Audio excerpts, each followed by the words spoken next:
جی السلام علیکم دوستو، آج ہم اسلامی ریاست میں غیر مسلموں کے حقوق کے بارے میں ڈسکس کریں گے۔ تو اس کو تیار کرنے کے لیے اس پورے ٹاپک کو میں نے تیار کیا ہے قرآن مجید، اور اس کے علاوہ دو مزید کتب کا میں نے مطالعہ کیا اور ان کو کنسلٹ کیا۔ تو آئیے ہم بات کرتے ہیں کہ اسلامی ریاست میں کس طرح غیر مسلموں کے حقوق پر سختی سے پابندی کروائی جاتی ہے۔ تو سب سے پہلے ہم یہ دیکھتے ہیں کہ غیر مسلم شہری کو اسلامی ریاست میں کیا کہتے ہیں۔ تو اسلامی ریاست میں غیر مسلم شہری کو ذمہ کہتے ہیں۔ ذمہ کا مطلب ہوتا ہے کہ جس کا ذمہ لیا گیا ہو۔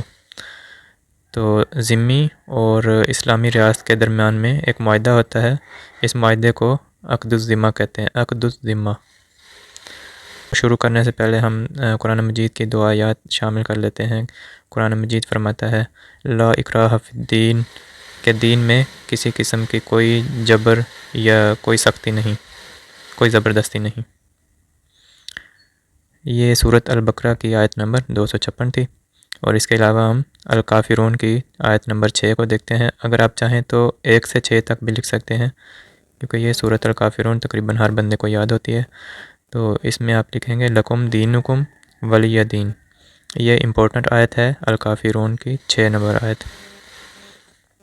اس کے بعد ہم تعارف کریں گے۔ تو تعارف میں ہم اسلام سے قبل غیر مسلم شہریوں کے ساتھ جو سلوک ہوتا تھا اس کو بھی ڈسکس کریں گے، اور پھر اسلام آنے کے بعد جو سلوک شروع ہوا، یعنی کہ اسلام نے ان کے ساتھ کیا سلوک کیا، نبی کریم صلی اللہ علیہ وسلم اور خلفائے راشدین نے ان کے ساتھ کیا سلوک کیا، اس کو ہم ڈسکس کریں گے۔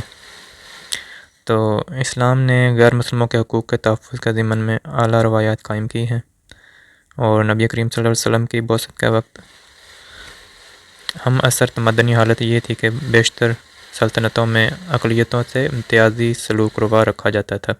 امتیازی سلوک یعنی کہ ان کو اپنے برابر نہیں سمجھا جاتا تھا، ان کے حقوق نہیں دیے جاتے تھے، اور اسی طرح عدل و انصاف کے دروازے بھی بند تھے، ان کو کوئی عدل و انصاف نہیں ملتا تھا،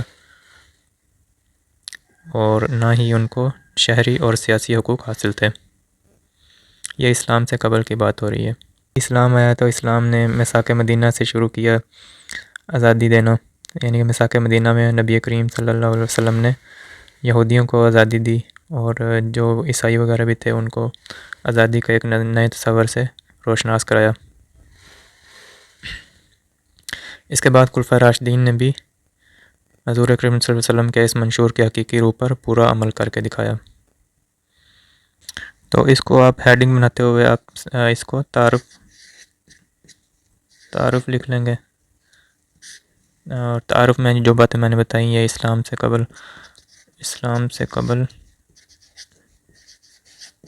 اور اسلام کے بعد، اس کے بعد جو بھی سلوک ان کے ساتھ کیا گیا، یعنی کہ غیر مسلم ذمیوں کے ساتھ سلوک کیا گیا، اس کو ہم ڈسکس کریں گے۔ اسی میں ہم پروفیسر آرنلڈ کی اس بات کو بھی کوٹ کر دیں گے۔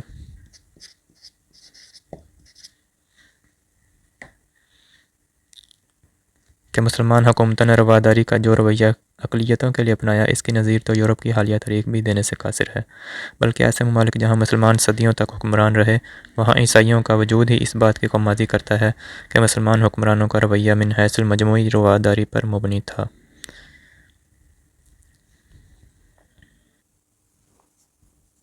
اسی طرح ہم دوسرے نمبر پر بات کریں کہ جبل سینا کے راہبوں کے ساتھ جو نبی کریم صلی اللہ علیہ وسلم نے معاہدہ کیا تھا۔ جبل سینا کے راہبوں کے ساتھ میثاق نبوی، تو یہ تقریباً 625 یا کچھ روایات کے مطابق 630 میں طے پایا تھا۔ تو اس میں نبی کریم صلی اللہ علیہ وسلم نے جو مین پوائنٹ ہے وہ میں آپ کو بتا دیتا ہوں کہ ان کی حفاظت کے لیے انتظامات فرمائے تھے، یعنی کہ ان کو لکھا تھا کہ اگر کوئی راہب یا زائر کسی پہاڑی پر، غار میں، وادی میں، گاؤں میں، میدان میں یا صحرا میں پناہ گزین ہے تو میں ان کی حفاظت کے لیے ان کے پیچھے کھڑا ہوں۔ اگر کوئی انہیں اذیت پہنچائے گا تو میں خود اپنے حلقہ احباب اور پیروکاروں کے ساتھ ان کا دفاع کروں گا، کیونکہ میثاق کی روح سے وہ میری رعایا ہیں۔ یعنی کہ سب سے پہلے تحفظ، پھر نبی کریم صلی اللہ علیہ وسلم نے ان کی خوراک کا ذمہ بھی لیا،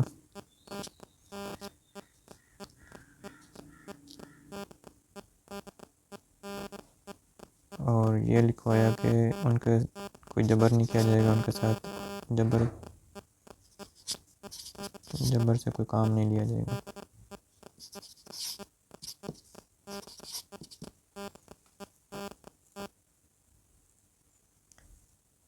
اور پھر فرمایا کہ کسی بھی زاہد کو اس کے حجرہ سے، کسی زائر کو اس کی زیارت سے نہیں روکا جائے گا، ان کے کسی کلیسا یا مجلس کی جگہ کو مسمار نہیں کیا جائے گا، یعنی کہ توڑا نہیں جائے گا، اور کلیسا کی دولت مسجد یا مسلمانوں کے رہائشی گھروں کی تعمیر میں استعمال نہیں ہوگی، اور جو بھی ایسا کرے گا وہ خدا اور اس کے رسول کی رضا کو توڑے گا۔ کسی بھی راہب یا عہدیدار سے جرمانہ نہیں لیا جائے گا، وہ بحر و بر، مشرق و مغرب، شمال و جنوب، جہاں کہیں بھی ہوں اور جو کوئی بھی ہوں، ان کے تحفظ کو برقرار رکھا جائے گا، اور ہمیشہ اور ہر جگہ میری حفاظت کے زیر سایہ رہیں گے۔ یہ نبی کریم صلی اللہ علیہ وسلم فرما رہے ہیں کہ وہ میری حفاظت کے زیر سایہ رہیں گے اور ہر ظلم سے میرے معاہدے کی حفاظت میں رہیں گے۔ تو یہ آپ نے تھوڑا سا حصہ اس کا شامل کرنا ہے۔ اس کے بعد حضرت عمر نے جو یروشلم کے عیسائیوں کے ساتھ معاہدہ کیا تھا اس کا بھی ذکر کریں گے۔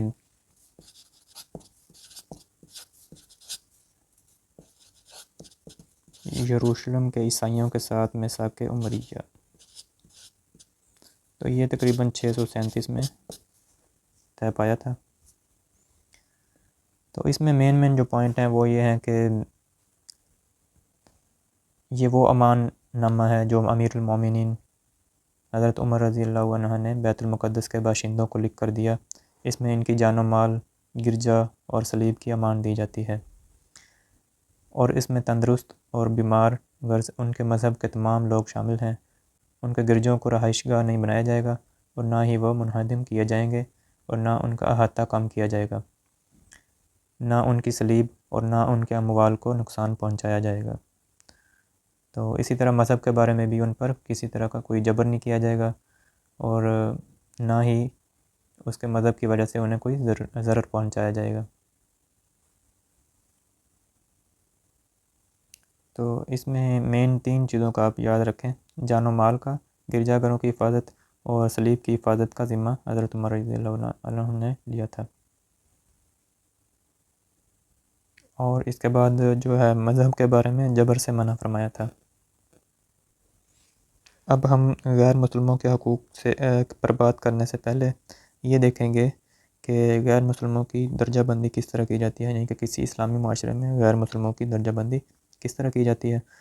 تو کچھ غیر مسلم ایسے ہوتے ہیں جو معاہدے کی بنیاد پر کسی اسلامی ریاست میں شامل ہوتے ہیں، اور دوسرے نمبر پر ایسے ہوتے ہیں جو مفتوح، یعنی کہ جن کو ہم نے یا مسلمانوں نے فتح کیا ہوتا ہے، اور تیسری اقسام ایسی ہوتی ہیں جو نہ ہی معاہدے کی بنا پر آتے ہیں اور نہ ہی کسی جنگ کی صورت میں، بلکہ وہ اپنی مرضی سے کسی بھی اسلامی ریاست میں الحاق کر لیتے ہیں۔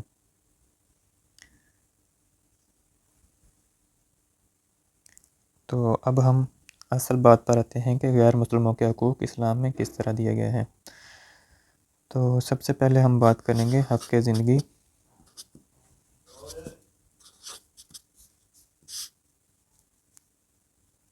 رائٹ آف لائف، اور پھر ہے مال کا تحفظ،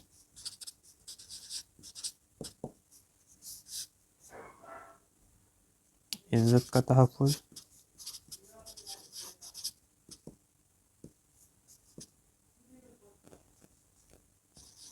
اور قانونی تحفظ کا حق۔ آزادی ضمیر، یعنی کہ وہ جو چاہیں گے وہ بول سکیں گے، لیکن ایسی بات نہیں جو کسی بھی دوسرے مذہب کی دل آزاری کرتی ہو۔ آزادی ضمیر و مذہب۔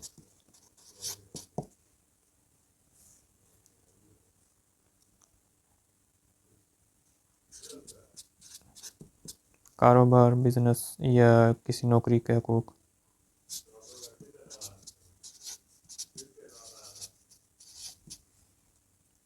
ان پر ہم اب تفصیل سے بات کرتے جائیں گے ساتھ ساتھ، اور اسی طرح دیگر حقوق بھی ہیں جو ایجوکیشن وغیرہ کا حق۔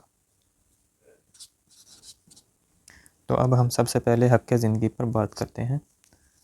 تو حق زندگی کے بارے میں یہ ہے کہ اسلام غیر مسلموں یا ذمیوں کو بھی اتنا ہی حق زندگی دیتا ہے جتنا کہ کسی مسلمان کو، یعنی کہ ان کی عزت ان کی زندگی بھی اتنی ہی محفوظ ہونی چاہیے جتنی ایک مسلمان کی۔ تو اس معاملے میں ہم سورۃ المائدہ کی آیت نمبر 32 لکھیں گے۔ سورۃ المائدہ کی آیت نمبر 32، تو ہم اس کو اس طرح ہنٹ دیتے جاتے ہیں۔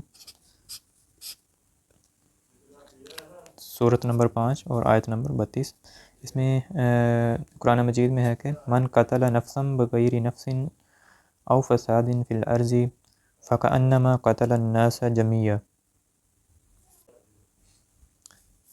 اس آیت کا آپ ترجمہ قرآن مجید سے بھی دیکھ سکتے ہیں، یا آپ کسی ایپ کو استعمال کر سکتے ہیں اور وہاں سے تیار کر سکتے ہیں۔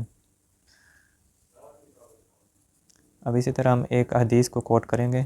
نبی کریم صلی اللہ علیہ وسلم کے زمانے میں ایک مسلمان نے ایک غیر مسلم کو قتل کر دیا، تو آپ صلی اللہ علیہ وسلم نے قاتل کو سزائے موت سنانے کے بعد فرمایا کہ میں کمزوروں کے ازالے کا ذمہ دار ہوں، میں کمزوروں کے ازالے کا ذمہ دار ہوں۔ اور اسی طرح ایک موقع پر نبی کریم صلی اللہ علیہ وسلم نے اپنے آخری وقت میں فرمایا کہ میرے ذمیوں کو دی گئی حفاظت کو احتیاط سے دیکھنا، یعنی کہ نبی کریم صلی اللہ علیہ وسلم نے جو کام شروع کیا تھا کہ ذمیوں کی حفاظت کرنی ہے، اس کی ذمہ داری آپ صلی اللہ علیہ وسلم نے امت پر ڈال دی اور فرمایا کہ میرے ذمیوں کو دی گئی حفاظت کو احتیاط سے دیکھنا۔ اب اس کے بعد ہم دیکھتے ہیں کہ مال کا تحفظ اسلام کس طرح دیتا ہے۔ تو غیر مسلموں کو بھی نجی ملکیت کا پورا حق حاصل ہے، اور قانونی جواز کے بغیر ذمیوں کے ان حقوق میں مداخلت نہیں کی جا سکتی۔ غیر مسلموں کو نجی ملکیت کا پورا حق حاصل ہوتا ہے، قانونی جواز کے بغیر ذمیوں کے ان حقوق میں کسی قسم کی مداخلت نہیں کی جا سکتی،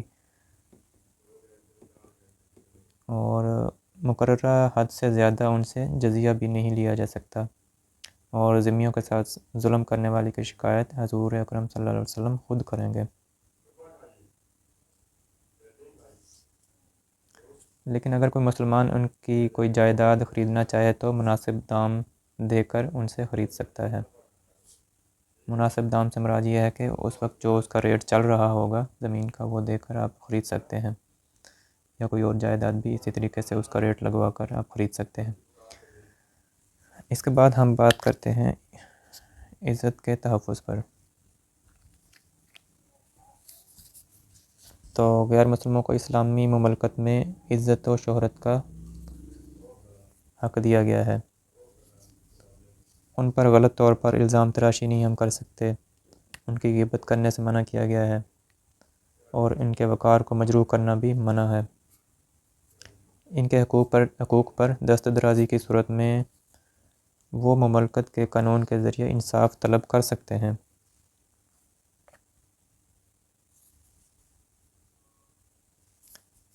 تو اس معاملے میں نبی کریم صلی اللہ علیہ وسلم نے بھی مسلمانوں کو غیر مسلموں کی غیبت کرنے سے منع فرمایا، یعنی کہ ایسے غیر مسلم جو اسلامی ریاست میں رہ رہے ہیں، یعنی کہ ذمی ہیں، تو ان کی غیبت کرنے سے منع فرمایا ہے۔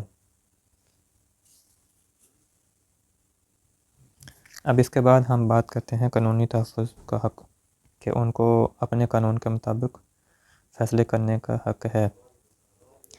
تو اس معاملے میں ہم دو آیات سورۃ المائدہ کی آیت نمبر 43 اور آیت نمبر 47 یہ کوٹ کریں گے۔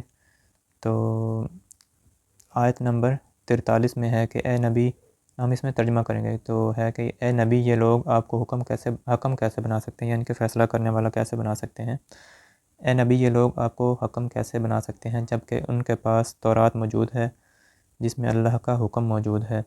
یہ سورۃ المائدہ کی 43 آیت ہے، یعنی کہ ان کو اپنی کتاب کے مطابق فیصلہ کرنے کا حق حاصل ہے، عیسائیوں کو، یہود کو۔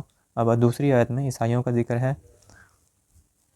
تو اس میں اللہ تعالیٰ نے فرمایا ہے کہ اور چاہیے کہ انجیل کے ماننے والے فیصلہ کریں اس کے مطابق جو اللہ نے اس میں نازل کیا ہے، یہ سورۃ المائدہ کی 47 نمبر آیت ہے۔ یہاں ہمیں ایک اور بات ذہن نشین کر لینی چاہیے کہ ذاتی معاملات میں، یعنی کہ جو ان کے ذاتی معاملات ہوتے ہیں، ذمیوں کے ذاتی معاملات، ان میں ذمیوں پر مسلمانوں کا قانون لاگو نہیں ہوتا۔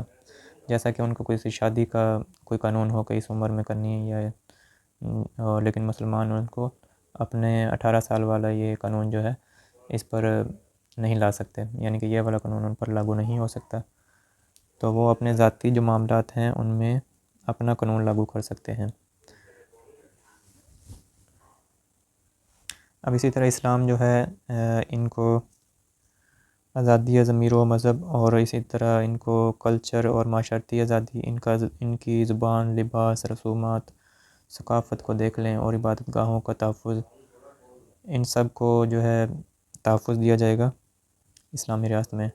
تو حضور اکرم صلی اللہ علیہ وسلم کے دور میں یہودیوں کے مدینہ میں بیت المدراس تھے، یعنی کہ ان کے بیت المدراس سے مراد یہ ہے کہ جہاں پر عبادت بھی کی جاتی ہے اور تعلیم بھی حاصل کی جاتی ہے۔ تو نبی کریم صلی اللہ علیہ وسلم کے دور میں یہودیوں کے بیت المدراس تھے جہاں پر وہ اپنے بچوں کو تعلیم دیتے تھے، اور کبھی بھی نبی کریم صلی اللہ علیہ وسلم نے ان کو منع نہیں فرمایا تھا۔ اسی طرح وہ چاہیں تو اپنے علاقوں میں اپنے مذہبی جلوس وغیرہ نکال سکتے ہیں، ان باتوں کی اسلام میں ممانعت نہیں کی گئی۔ اب اس کے بعد ہم دیکھتے ہیں کہ کاروبار اور نوکریوں کا حقوق جو ہیں،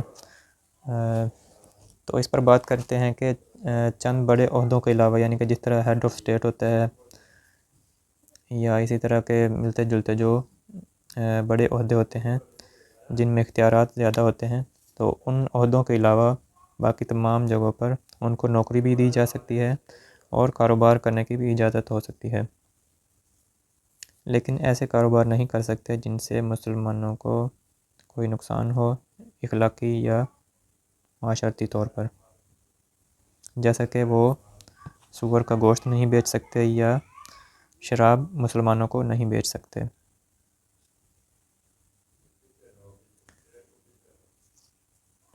تو حضور اکرم صلی اللہ علیہ وسلم نے اپنے دور میں عمر بن امیہ کو حبشہ کا سفیر مقرر کیا تھا، یعنی کہ اس کو نوکری دی تھی حبشہ کا سفیر۔ ایک سفیر بھی ایک بڑی نوکری ہے، تو عمر بن امیہ کو حبشہ کا سفیر مقرر کیا تھا، اور حضرت عمر رضی اللہ عنہ نے ایک یونانی عیسائی کو محکمہ مال کا سربراہ بنایا تھا، اور پھر عباسیوں کے دور میں رقم تبدیل کرنے والے زیادہ تر یہودی تھے، اور بہت ساری نوکریوں پر بھی وہ کام کر رہے تھے، اور خلافت عباسی کے زیادہ تر جو طبیب ہیں وہ عیسائی ہوتے تھے۔ بغداد میں بھی یہودیوں کی ایک بڑی کالونی موجود تھی، اور مسلم اسپین میں بھی یہودیوں کو کاروبار کرنے کی اجازت تھی، اور ان کو ہر طرح کی نوکریاں دی جاتی تھیں، ان کا ایک کوٹا ہوتا تھا۔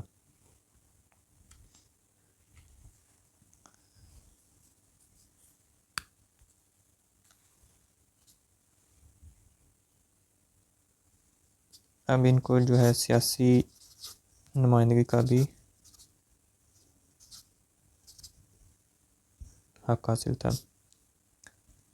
سیاسی نمائندگی کا حق بھی حاصل تھا اور اب بھی ہے، یعنی کہ اسلامی ریاست جو ہے ذمیوں کو سیاسی نمائندگی کی اجازت دیتی ہے، یعنی کہ وہ اپنی مرضی سے اپنا نمائندہ چوز کر سکتے ہیں، اور اس کے علاوہ جب ووٹنگ ہوتی ہے تو وہ بھی مسلمانوں کی طرح ووٹ دے سکتے ہیں۔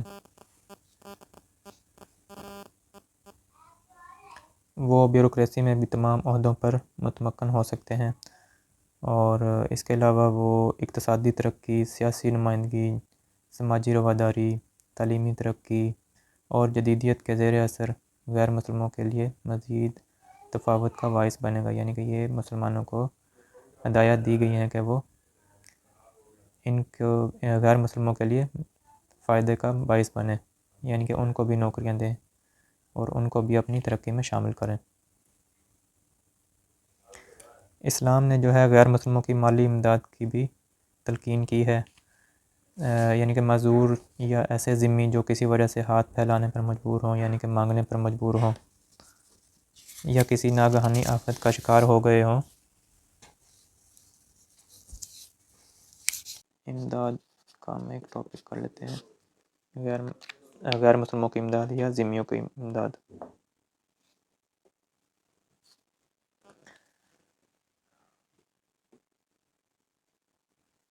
یہ امداد کا جو سلسلہ تھا یہ حضرت ابو بکر رضی اللہ عنہ کے دور سے شروع ہوا۔ حضرت ابو بکر نے ایسے تمام لوگوں کو امداد کا حقدار ٹھہرایا جو کسی بھی وجہ یا بڑھاپے کی وجہ سے کام نہیں کر سکتے تھے، اور ایسے لوگ جو کسی دور میں امیر تھے اور اب غریب ہو گئے ہیں۔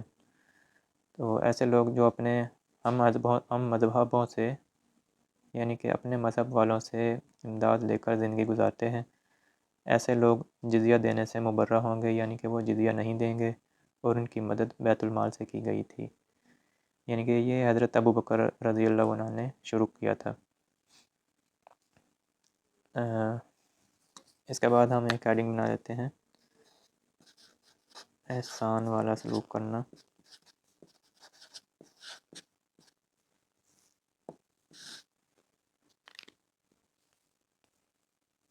تو اس میں ہم ایک آیت کوٹ کریں گے، سورۃ الممتحنہ کی آیت نمبر 8۔ اس کا ہم ترجمہ لکھیں گے۔ اللہ تمہیں نہیں روکتا ان لوگوں سے جنہوں نے دین کے معاملے میں تم سے کبھی جنگ نہیں کی اور تمہیں تمہارے گھروں سے نہیں نکالا۔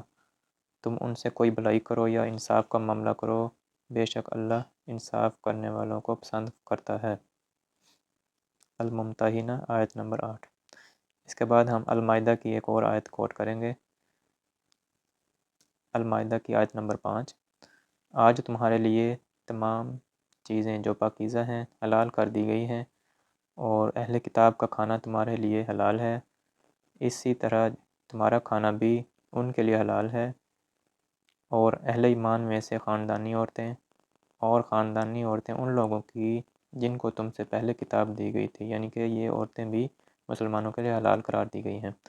یہ سورۃ المائدہ کی آیت نمبر 5 ہے۔ تو یہ سب احسان کا سلوک ہے، یعنی کہ اسلام جو ہے ان کے ساتھ احسان والا سلوک کرنے کی تلقین کر رہا ہے۔ تو یہاں پہ ہم اپنا ٹاپک ختم کرتے ہیں۔ اس میں آپ اپنی طرف سے بھی تھوڑا بہت ایڈ کر سکتے ہیں، اور آپ سے گزارش یہ ہے کہ آپ کسی بھی کتاب کو پڑھتے وقت مکمل اس پر بھروسہ نہ کریں، بلکہ اس کی بجائے 2 یا 3 یا 4 کتابوں سے جتنی بھی آپ کے پاس ہوں ان سب کو کنسلٹ کریں، اور اس کے بعد ہی کسی ٹاپک کو لکھنا شروع کریں یا یاد کرنا شروع کریں۔ شکریہ جی۔